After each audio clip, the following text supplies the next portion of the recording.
Astaghfirullah.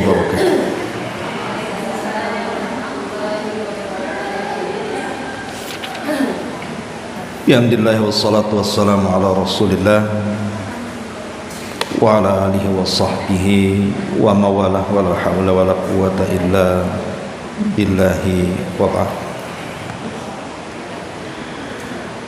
Kita lanjutkan kajian kita, masih membahas kitab Umdatul Ahkam, dan kita masuk pada bab hukum seputar air madhi dan yang semacamnya. Kita baca hadisnya. An Ali bin Abi Thalib radhiyallahu anhu qala kuntu rajulan madza'an fastahyaitu an as'ala Rasulullah sallallahu alaihi wasallam limakan ibnatihi minni fa amartul Miqdad ibn al-Aswadi fasa'alahu faqala yaghsilu dzakarahu wa yatawadda. Walil Bukhari tawadda waghsil dzakaraka, wali Muslimin tawadda wandah farjaka. Dari sahabat Ali bin Abi Thalib radhiyallahu an, dia mengatakan, aku adalah seseorang laki-laki yang gampang mengeluarkan madhi, sementara aku merasa malu untuk bertanya langsung kepada Rasul tentang hukumnya, karena putri beliau, maksudnya Fatimah, adalah istri.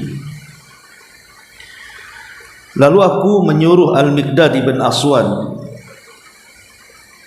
untuk bertanya langsung kepada Nabi sallallahu alaihi wasallam tentang hukum yang selalu mengeluarkan air madhi itu. Maka Rasulullah sallallahu alaihi wasallam hendak menjawab, hendaklah dia membasuh kemaluannya dan berwudu. Dalam riwayat Bukhari, berwudulah dan basuhlah kemaluannya. Dalam riwayat Muslim, berwudulah dan basuhlah kemaluannya. Ma'asyiral muslimat yang dimuliakan Allah Subhanahu wa taala, hadis ini menjelaskan kepada kita tentang hukum madhi. Namun sebelumnya saya ingin menjelaskan cairan yang keluar dari kemaluan itu ada beberapa macam. Yang pertama disebut madhi, yang disebutkan dalam hadis yang kita bahas. Kemudian yang kedua al-mani, sperma ma'ruf. Kemudian yang ketiga al-wadhi, dan yang keempat air kencing. Itulah cairan-cairan yang keluar dari kemaluan: madhi, mani, wadhi, dan al-baul, kencing. Lalu apa perbedaan dari empat cairan yang keluar dari kemaluan ini? Pertama, air kencing tentu ma'ruf. Tidak ada yang tidak tahu tentang kencing. Semua tahu kencing, tidak perlu dibahas. Begitu juga sperma atau mani. Kita semua paham bentuk mani seperti apa. Tapi masalahnya, apa itu wadhi dan apa itu madhi? Ada yang mengatakan bahwa wadhi adalah al-ma'u as-sakhinu al-abyadul ladhi yakhruju fi ithril bawli. Secara bahasa, wadhi adalah cairan yang kental yang berwarna putih yang keluar mengikuti kencing. Jadi ada, kalau kencing tiba-tiba setelahnya ada cairan kental bening, itu disebut wadi. Dan ketika keluar tidak terasa apa-apa. Adapun kemudian madhi yang kita bahas di sini adalah cairan yang keluar diakibatkan syahwat. Jadi dia keluar sebelum keluar air mani. Jadi ketika seorang melakukan hubungan, maka yang pertama keluar itu adalah madhi dulu, baru setelah itu keluar mani. Lah cairan sebelum mani itu disebut wadi. Ini yang disebutkan oleh para ulama. Adapun tentang hukumnya, adapun wadi maka hukumnya sama dengan kencing. Jadi hukum wadi itu sama dengan kencing karena dia keluar bersamaan dengan kencing. Atau terkadang juga tidak harus dengan kencing, mungkin orang itu kelelahan kemudian keluar cairan kental, tetap hukumnya sama dengan orang kencing dan hukumnya najis. Sebagaimana kencing najis, maka wadi juga najis. Adapun tentang madhi, apakah kemudian madhi juga dihukumi najis? Ulama mengatakan ya, madhi juga najis, tetapi najisnya ringan. Najis itu kan bertingkat-tingkat. Ada mughalladhah, ada yang najis besar gitu ya, seperti liur anjing gitu. Itu kan najis besar. Makanya harus dicuci 7 kali dan satunya dengan tanah. Ada yang mutawassit, yang tengah-tengah. Lah madhi ini najis tapi tingkat rendah. Makanya cara pensuciannya cukup dibasuh saja dengan air, kemudian berwudu. Adapun kemudian mani, maka terjadi silang pendapat, tetapi pendapat yang kuat mani itu suci. Air mani itu suci. Makanya Nabi SAW terkadang menempel maninya di kainnya, kemudian Aisyah hanya menggosoknya saja tanpa menggunakan air, mengeriknya, atau terkadang juga dicucinya. Ketika hanya sekedar mengerik mani yang kering dan masih tersisa dalam kain, dan kain itu dipakai oleh Rasul salat, menunjukkan mani itu suci. Sebab kalau dia najis tentu akan dibersihkan sebersih-bersihnya. Lah inilah perbedaan hukum antara madhi, wadi, mani dan air kencing. Taib, kita bahas sedikit tentang hadis ini. Di sini hadis Ali bin Abi Thalib radhiyallahu an, dia mengatakan kuntu rajulan madza'an. Sesungguhnya aku seorang laki-laki yang mudah mengeluarkan madhi. Syarah para ulama, maksudnya ini sebenarnya penyakit.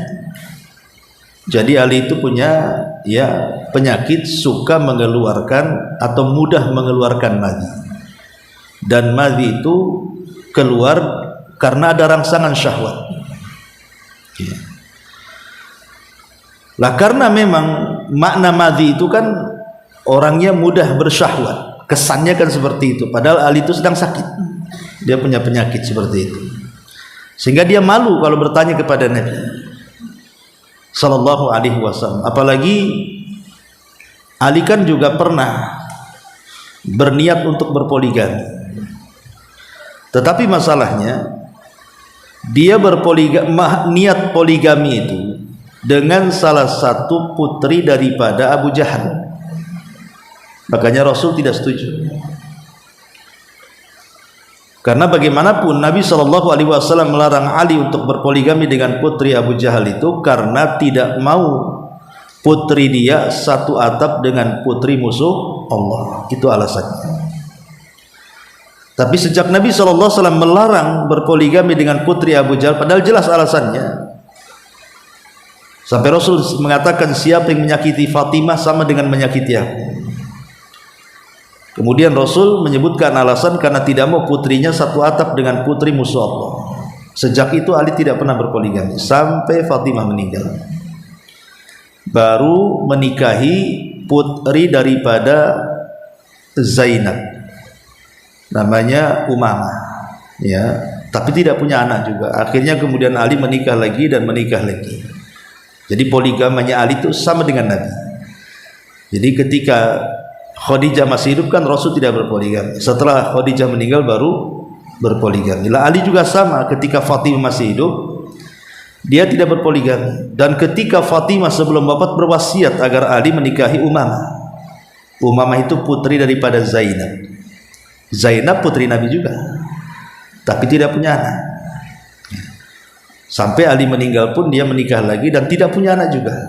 Makanya keturunan Nabi itu hanya dari Fatimah saja, karena Zainab tidak punya anak. Ada Umamah putri Zainab tidak punya anak. Korelasinya adalah, jadi Ali ini kuat syahwatnya gitu, kesannya seperti itu, sehingga suka mengeluarkan air mati. Makanya dia malu untuk bertanya kepada Nabi. Lah ketika dia malu bertanya kepada Nabi secara langsung, maka dia menyuruh pembantunya Al-Miqdad ibn Aswad radhiyallahu anhu untuk menanyakan langsung kepada Rasul tentang masalahnya. Tapi bukan mengatasnamakan Ali, mengatasnamakan dirinya, karena Ali malu. Disebabkan karena dia suami dari putri Nabi, Fatimah. Akhirnya kemudian Al-Miqdad ibn Aswad langsung datang kepada Rasul bertanya soal masalah itu. Maka Nabi SAW memberikan fatwa di sini bahwa cukup mencucinya, keluar madi, cukup dicuci kemaluannya, kemudian berwudu. Dalam riwayat terbalik, wudu dulu baru mencuci kemaluannya. Hadis ini kemudian dijadikan sebuah kisah dari kalangan orang-orang Syiah. Ya, kisahnya sih menggelitik, karena kisah ini selalu dipakai oleh tukang obat. Ibu tahu tongkat Ali? Ya, pernah dengar kan tongkat Ali itu? Biasanya tongkat Ali ini adalah merek obat untuk obat kuat. Kalau beli obat kuat itu biasanya mereknya tongkat Ali. Rupanya ada kisahnya tongkat Ali itu. Tapi kisah ini ya kisah hoax gitu ya, kisah fiktif yang dibuat-buat. Jadi karena Ali radhiyallahu an itu, kata kisah ini, dia sangat kuat sekali di dalam urusan ranjang, dalam urusan syahwat dengan istrinya. Jadi Fatimah ini kewalahan. Ya. Setelah kemudian diteliti, akhirnya rupanya Ali ini punya jimat. Ya, jimatnya itu berupa tongkat. Tongkat itulah yang menjadikan Ali ini kuat syahwatnya sampai Fatimah kewalahan. Akhirnya Fatimah mengadu kepada Nabi. Lah akhirnya Nabi SAW juga memberikan jimat kepada Fatimah. Kemudian diberilah rumput yang dikenal dengan rumput Fatimah, kacek Fatimah kata orang lain. Ya, rumput Fatimah. Akhirnya Fatimah pun bisa melayani Ali dengan baik. Maka keluarlah kisah tentang rumput Fatimah dan tongkat Ali. Ya, hadis ini katanya. Kisah itu dengan hadis ini nggak ada urusan, nggak ada korelasinya. Ali keluar madi itu kan dia penyakit, bukan karena kuat syahwatnya. Dia punya penyakit, suka mengeluarkan madi. Nggak ada urusan dengan tongkat Ali atau dengan rumput Fatimah, nggak ada. Kemudian dia bertanya kepada Rasul lewat Miqdad, kenapa kemudian dijadikan kisah seperti ini? Akhirnya melariskan tukang obat. Ini hadisnya katanya. Dibawa-bawa hadis ini untuk menjual obat kuat yang bermerek tongkat Ali itu. Makanya akhirnya ibu-ibu suka menyimpan rumput Fatimah kan, kalau orang umroh tuh beli itu rumput Fatimah itu. Katanya sih bagus untuk melahirkan ya. rendam, nanti dia akan mekar, nanti airnya diminum, terutama kalau sudah kehamilan 8 bulan, 7 bulan, katanya biar mudah melahirkan. Ya tidak masalah sebenarnya kalau memang ada penelitian yang betul-betul diteliti bahwa rumput patimah itu kalau dibuat minuman bisa seperti itu. Karena yang namanya obat itu ada yang memang secara nas Quran dan hadis memang obat, minum saja, seperti habatus sauda, kemudian madu, kemudian minyak zaitun, memang secara nas ada, ya, itu obat gitu ya. Tapi ada obat-obatan itu tidak ada secara nas, maksudnya Al-Quran dan Sunnah tidak menyebutkan bahwa itu obat, tetapi ada penelitian, entah diteliti di lab oleh para dokter atau pakar-pakar kesehatan gitu ya. Kemudian terbukti memang akar itu menyembuhkan sesuatu atau berfungsi manfaatnya untuk sesuatu, seperti umpamanya rumput patimah ini sudah diuji di lab, kemudian terbukti dia bisa atau mengandung zat yang bisa melancarkan kelahiran umpamanya, ya tidak ada masalah ya. Yang jadi masalah itu kan obat yang kalau tidak ada nas dalam Quran dan Sunnah, kemudian tidak terbukti lewat lab kesehatan, tahu-tahu dianggap itu obat, itu yang jadi masalah. Itu namanya menjadikan sebab yang bukan sebab, bisa terjerumus kepada kesyirikan. Walaupun itu syirik kecil, tapi masuk dalam urusan kesyirikan karena ja'alas sabab ma laisa bis sabab, menjadikan sebab yang bukan sebab, menjadikan sebab kesembuhan padahal bukan penyembuhan. Nah, tapi itu kisah lain lah. Kalau masalah ini tidak perlu dipercaya kisah-kisah itu. Kisah biasanya dijual belikan oleh tukang obat itu. Kita fokus kepada hadis ini ya. Jadi Ali radhiyallahu an ketika dia malu merasa bahwa dia selalu mudah mengeluarkan madhi, kemudian bertanya kepada Miqdad ibn Aswad, tolonglah tanyakan sama Nabi.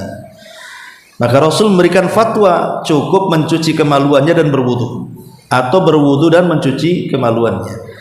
Walaupun pendapat yang lebih kuat adalah cuci dulu kemaluannya baru berwudu, supaya tidak membatalkan wudunya.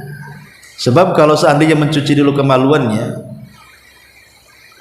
berwudu dulu baru mencuci kemaluannya, bisa saja batalkan wudunya kan, karena menyentuh kemaluan langsung dengan tangan kita kan menjadi khilaf ulama.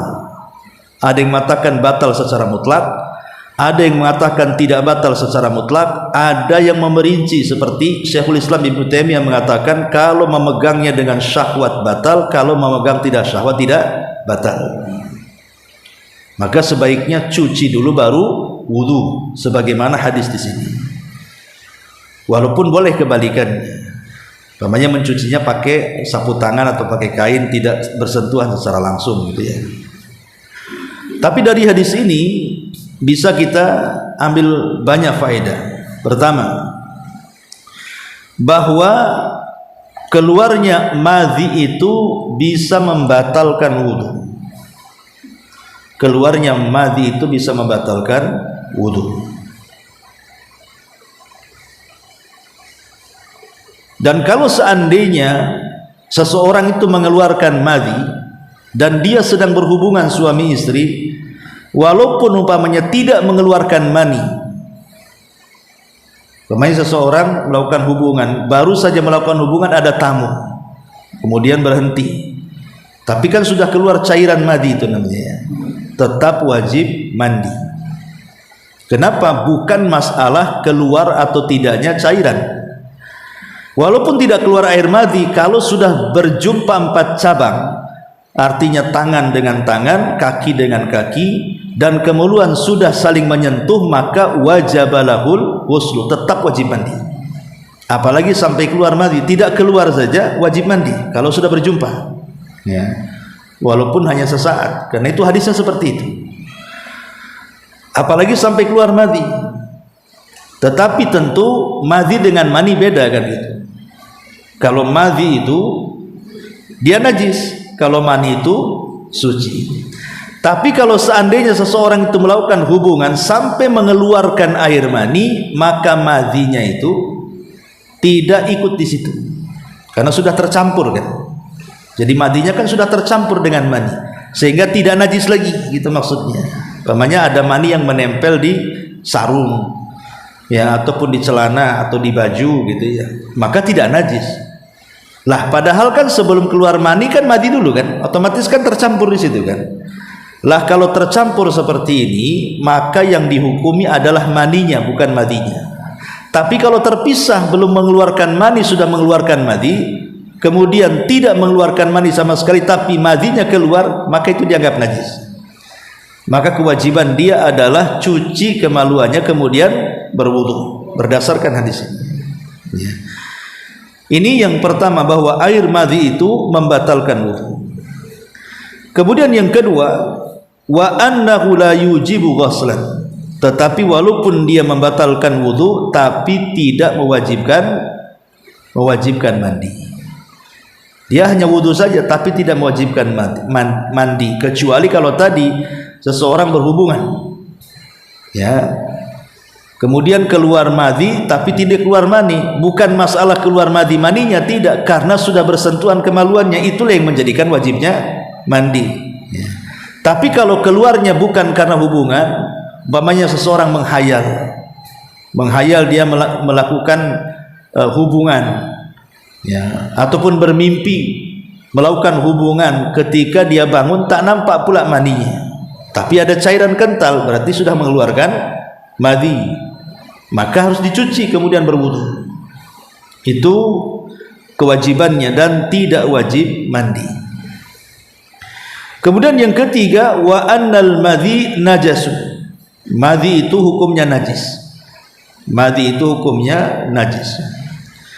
Kemudian yang keempat, wa annahu yajibu ghuslu dzakari minhu, kewajiban dia harus mencuci kemaluannya, karena kalau sampai kemudian madhi ini terkena celana, maka celananya terdapat najis, harus dicuci juga. Ma'asyiral muslimat yang dimuliakan Allah Subhanahu wa taala. Kemudian juga di hadis ini ada fadilatu Ali bin Abi Thalib, tentang keutamaan Ali ibn Abi Thalib, di mana Ali itu memiliki sifat selalu ingin mengetahui sesuatu dalam urusan agama. Walaupun dia malu, tapi rasa malu dia tidak menghalangi dia untuk bertanya.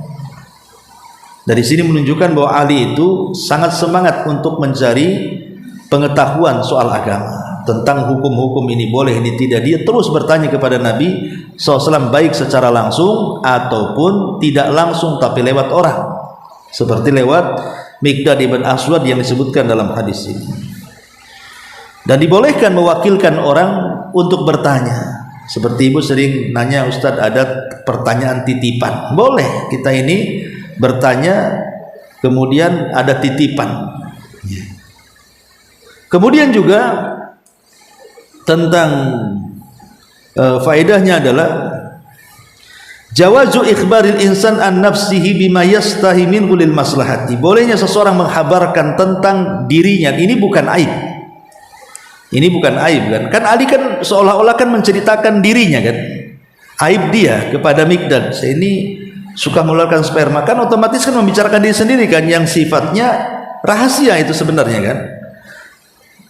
Jadi yang urusan dalam itu kan rahasia, harusnya itu privasi dia, tetapi karena itu juga menyangkut kemaslahatan dia, terutama dalam agamanya, apakah najis atau tidak, makanya dia tanya. Artinya boleh seseorang itu menceritakan aibnya kalau ada maslahat, gitu maksudnya. Seperti mamanya ibu datang ke dokter, ibu punya luka yang mungkin kalau ditampakkan kepada orang lain bisa malu, punya penyakit gitu ya, yang kalau diceritakan kepada orang lain bisa malu dan juga tidak mendapatkan maslahat. Kemudian ibu datang ke dokter, maka ibu boleh menceritakan penyakitnya. Kalau nggak diceritakan, macam mana dokter akan mengobatinya kan? Jadi dalam waktu-waktu tertentu boleh seseorang itu menceritakan aibnya, atau di hadapan hakim dalam persidangan umpamanya kan, boleh kita menceritakan aib kita supaya hakim tahu kebenarannya dan bisa memutuskan dengan adil. Jadi ada hal-hal seseorang itu boleh menceritakan aib dia di hadapan orang. Nah, ini juga bagian daripada faedah yang disebutkan oleh para ulama. Masyarul muslimat yang dimuliakan Allah Subhanahu wa taala. Kemudian juga di antara faedah yang disebutkan oleh para ulama adalah bahwa wal i'timad 'alal khabaril wa 'ala qabuli khabarin wahidin. Dalam ilmu hadis atau mustalahul hadis, maka kabar dari satu orang itu dibolehkan untuk diterima. Tidak harus dua orang, tidak.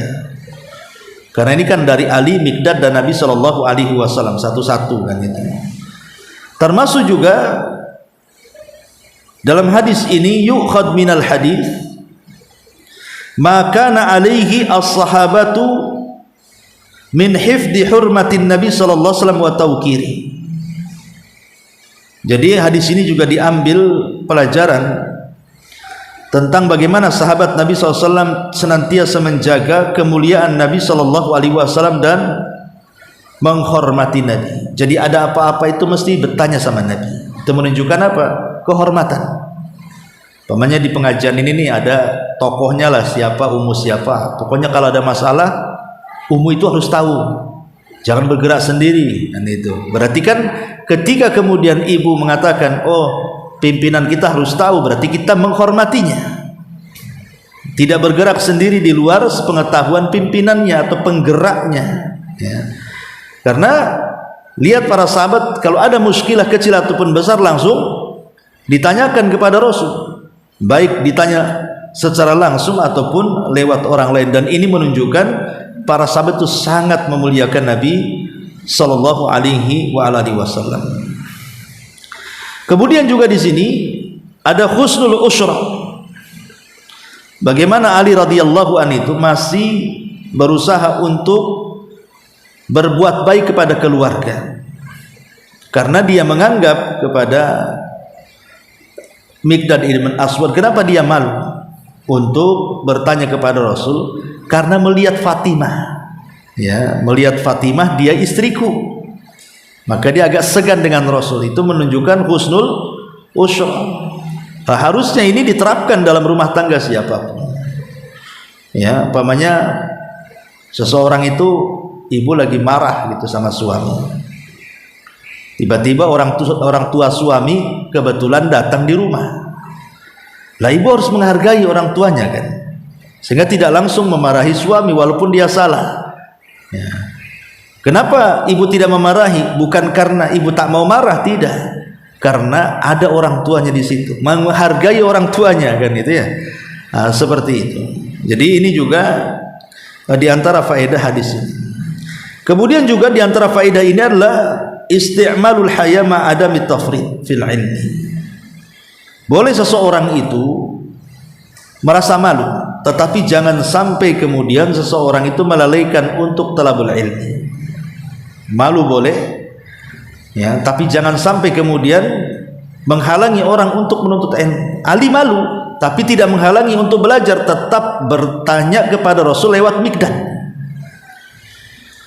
Dan kita tahu bahwa malu itu adalah akhlak yang baik. Kata Nabi SAW, al-haya'u la ya'ti illa bi khairin. Perasaan malu itu tidak mendatangkan kecuali kebaikan.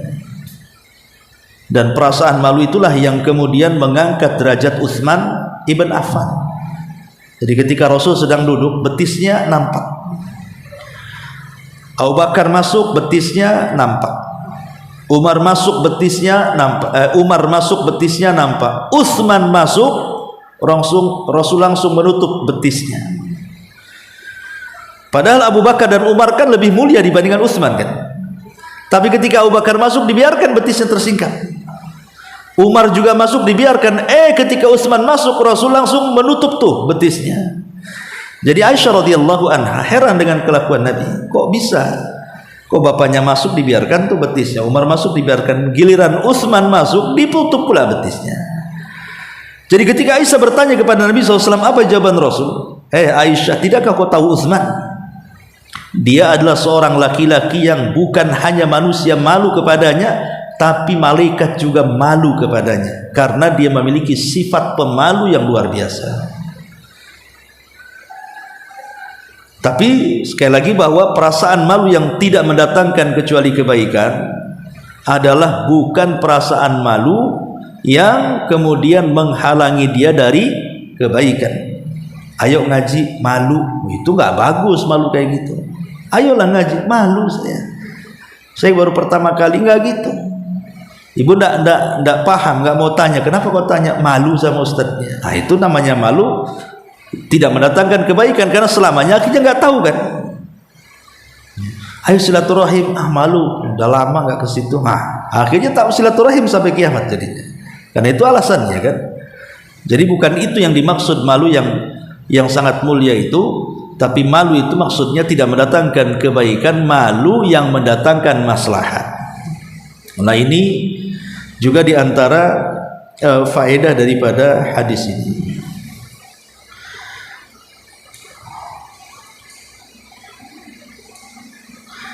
Kemudian juga di antara faedah ini bahwa boleh seseorang itu berwudu sebelum mencuci kemaluannya. Tetapi pendapat yang rajih wallahu alam adalah sebaiknya cuci dulu baru berwudu supaya jangan mengulang wudunya. Takutnya batal kan itu. Kemudian juga tentang bahwa sebaiknya ketika mengeluarkan madhi itu dicuci dengan air, bukan dengan istijmar. Istijmar itu maksudnya dibersihkan dengan batu. Karena asal membersihkan najis itu adalah air. Menggunakan batu itu kalau tidak ada air. Ya, kalau tidak ada air ya boleh pakai batu. Dengan 3 kali batu ya, tapi kalau ada air maka sebaiknya tidak menggunakan batu. Inilah diantara faedah hadis yang pertama. Kita masuk pada hadis yang kedua. An Abbad ibn Tamim, ibn Abdullah ibn Zaid ibn Asim al-Mazini, qala syukiya ila Nabi sallallahu alaihi wasallam ar-rajulu alladhi yukhayyalu ilaihi annahu yajidu syai'a fi salati. Faqala an-nabiy sallallahu alaihi wasallam la yansarif hatta yasma'a sautan aw yajida rihan. Abbad ibn Tamim menuturkan bahwa Abdullah ibn Zaid ibn Asim al-Mazini radhiyallahu an menuturkan bahwa Nabi SAW ditanya tentang orang yang seolah-olah merasakan sesuatu dalam perutnya ketika mengerjakan sholat. Maka Nabi SAW mengatakan janganlah dia pergi membatalkan sholatnya sebelum mendengar suara kentut atau mencium bau kentutnya. Masyarul muslimat yang dimuliakan Allah Subhanahu wa ta'ala, hadis ini cerita tentang hukum kentut, ya, mengeluarkan angin dari dubur. Lah Nabi SAW ditanya tentang seseorang saat sholat, tiba-tiba kemudian ada bunyi-bunyi dalam perutnya, kerbak-kerbuk atau apa bunyinya, ya mungkin lagi lapar atau apa ya, bunyi di perutnya itu. Lah ketika bunyi itu hanya terdengar dalam perut, belum terkeluar, masih dalam perut saja bunyinya, maka itu belum membatalkan sholat. Ya, tidak boleh membatalkan sholat karena tidak batal wudunya. Kecuali kalau seandainya bunyi-bunyi yang dalam perut itu berubah menjadi bunyi ledakan, ya, dalam duburnya gitu ya. Ataupun mungkin tidak ada ledakannya, tetapi ya rahasia, tapi bau, kan ada kentut tidak ada ledakanmu, tapi baunya menyengat. Ya, ada kentut itu ada ledakan tak bau pula. Ada yang dua-duanya sudah meledak bau pula. Itu masalah ya. Ya. Jadi ada yang sifatnya durat, dalam bahasa Arab durat itu kan kentut yang ada suara. Ada namanya fusa. Fusa itu kentut tanpa suara. Dan yang mengetahui kentut atau tidak itu kita sendiri. Ya, orang lain tak tahu kecuali Orang lain tahu itu cuma dua, ada suara dan ada bau. Tapi kentut itu ada yang tidak ada suara, tidak ada baunya. Berarti dikembalikan kepada kejujuran kita ketika sholat nih. Ibu kentut tahu, tapi kan tidak ada suara dan tidak ada bau. Bukan berarti kemudian dia tidak kentut, dia yakin dia kentut, maka batal sholatnya. Tapi hadis ini maksudnya adalah kalau baru hanya suara perut saja, ya, suara perut rebak-rebuk itu saja, maka belum dianggap batal sholatnya. Ya, maksudnya hadis itu karena ada hadis yang lain bahwa setan ini dia berusaha untuk memberikan was-was.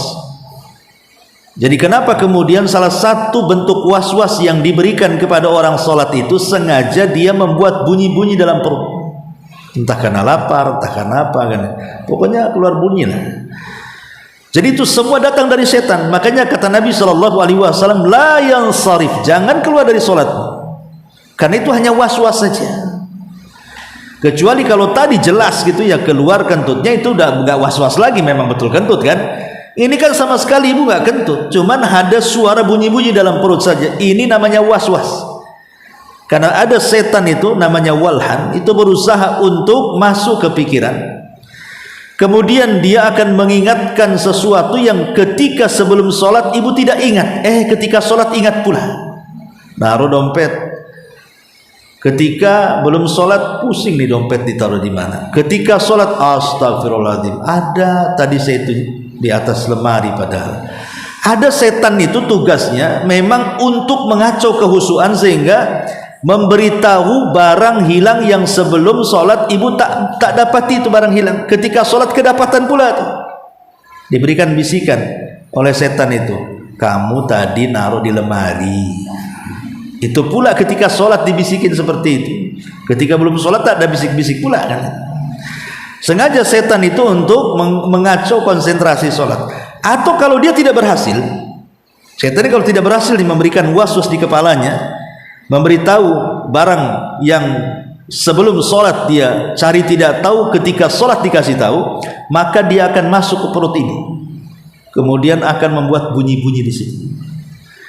Lah kata Nabi SAW, kalau hanya bunyi di perut saja itu tidak membatalkan wudu dan tidak membatalkan sholat. Dengan tegas Rasul mengatakan, la yansarif hatta yasma sautan au yajidarihan. Jangan keluar dari sholatmu sampai mendengar suara kentutnya atau bau kentutnya, baru boleh keluar. Dari sini ada kaidah yang disebutkan oleh para ulama bahwa al-aslu bara'atu dhimma, ataupun al-aslu baqa'u makana ala makana. Jadi hukum asal itu dia tidak batal, karena sebelum dia sholat kan dia berwudu tuh, otomatis dia suci dari hadas besar dan hadas kecil. Itu hukum asalnya, karena dia sudah suci karena sudah berwudu, kemudian dia sholat. Jadi hukum orang sholat itu asalnya suci, kecuali kalau ada yang mendatangkan dari pembatal-pembatalnya, berarti berubah dari suci menjadi hadas kan gitu. Tapi kalau tidak ada pembatal-pembatalnya, maka tetap dia dalam kondisi suci. Lah tiba-tiba kemudian ketika sholat muncul suara-suara perut. Lah suara-suara perut ini bukan bagian daripada nawaqidul wudu, pembatal wudu. Makanya jangan membatalkan sholatnya, karena wudunya tidak batal. Karena hukum asalnya dia suci dan belum mengeluarkan dia dari kesuciannya karena belum tampak pembatal-pembatalnya. Jadi di sini muncul kaidah bahwa hukum manusia itu kembali kepada asalnya, tidak boleh terkeluar dari asal kecuali dengan sebuah bukti dan keyakinan. Contoh umpamanya, ibu ini ragu apakah tadi kentut atau tidak. Saya sudah berwudu nih, ibu sudah berwudu, sudah sholat juga. Ya, kemudian setelah sholat ingin melaksanakan sholat sunnah, tiba-tiba ada tamu. Ibu layani tamu itu sampai sejam lebih. Oh iya, ibu belum sholat sunnah ba'diyah. Ibu ketika mau sholat ba'diyah, ibu terpikir, tadi saya kentut atau enggak ya? Tadi saya kentut atau enggak ya? Datang tuh was-was setan. Maka hukumnya ibu belum kentut, karena hukum dikembalikan kepada hukum asal. Hukum asal kan ibu masih suci tuh karena sudah berwudu kan, ya. Kemudian ibu ngobrol, tiba-tiba datang was-was, tadi saya kentut atau tidak, maka hukumnya tidak kentut karena asalnya suci, ya. Kecuali kalau ibu ini belum wudu, kemudian berpikir saya sudah wudu atau belum, ya belum lah kan begitu, dikembalikan kepada asalnya hukum itu, kecuali ada dalil yang bisa mengeluarkannya. Ada seorang suami bingung, saya tadi menceraikan istri saya atau tidak, belum cerai karena hukumnya suami istri. Tapi kalau orang belum menikah lihat perempuan, itu istri saya bukan, ya bukan, yang belum menikah, dikembalikan hukum bujangannya. Nah gitu maksudnya, kembalikan ke hukum asal. Nah, maka setiap hukum itu kalau dikembalikan ke hukum asal maka akan menghilangkan was-was. Tapi kalau seandainya seseorang tidak mengembalikan kepada hukum asal, pasti was-was terus hidupnya. Makanya di sini ada kaidah yang bagus sekali bahwa al-aslu baqa'u makana ala makana, bahwa asal itu menetapkan hukum, kembalikan kepada hukum semula, kecuali kalau ada yang mengeluarkannya. Baik, masyarul muslimat yang dimuliakan Allah Subhanahu wa taala. Di sini juga ada faedah yang disebutkan oleh para ulama tentang hadis ini. Pertama, hadis ini dalilun ala anna man tayaqqana at-taharata thumma syakka fil hadathi falahu an yusalliya bi taharatihi tilk. Dalil tentang orang yang yakin di atas suci. Jadi dia yakin dia sudah berwudu, kemudian dia ragu-ragu apakah batal atau tidak, maka tetapkan bahwa dia tidak batal dan dia boleh sholat, karena belum ada bukti kan, kecuali ada bukti ledakannya tadi ataupun baunya, ya lain lagi, ya. Kemudian juga kalimat yukhayyal, dihayalkan, maksudnya adalah disangka dia itu kentut padahal tidak kentut, berarti itu perasaan saja. Karena suara perut itu tidak membatalkan wudu. Yang membatalkan wudu kalau suara keluar dari dubur, baru membatalkan wudu.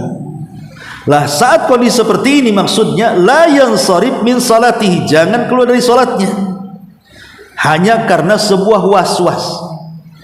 Tidak boleh seseorang itu membatalkan salat hanya karena dugaan, keraguan dan was-was.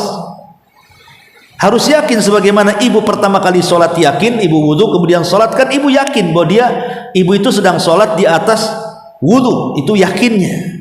Jangan kemudian keyakinan ini dibatalkan dengan keraguan-raguan karena sebuah was-was. Karena keyakinan tidak bisa keluar kecuali dengan keyakinan juga.